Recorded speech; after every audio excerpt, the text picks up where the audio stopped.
சென்னை சோழிங்கநல்லூரில் தமிழக வெற்றிக் கழகத்தினர் நடத்திய போராட்டத்தில் போலீசாருக்கும் தவேகாவினருக்கும் இடையே தள்ளுமுள்ளு ஏற்பட்டது.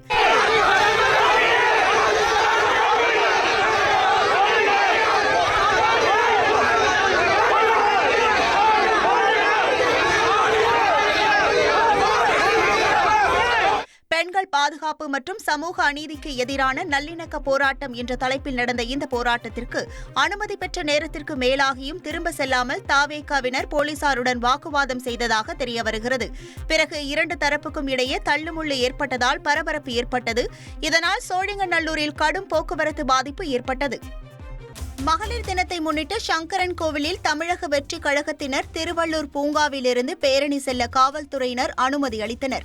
அதனை மீறி தமிழக வெற்றிக் கழகத்தை சேர்ந்த ஏராளமானோர் கொடிகள், பதாகைகளை ஏந்தியவாறு ஊர்வலமாக சென்றனர். அப்போது போக்குவரத்து இடையூறு ஏற்படும் என போலீசார் சார், என்னோட ரெசிக்னேஷன். எதுக்கு? நானே ஜாப்ஸ் உருவாக்கி பாஸ் ஆகலாம்னு இருக்கேன். எப்படி? பாஸ்வாலா பி தி பாஸ் தெரிவித்தனர். இதனால் தமிழக வெற்றிக் கழக நிர்வாகிகளுக்கும் காவல் ஆய்வாளருக்கும் இடையே வாக்குவாதம் ஏற்பட்டது.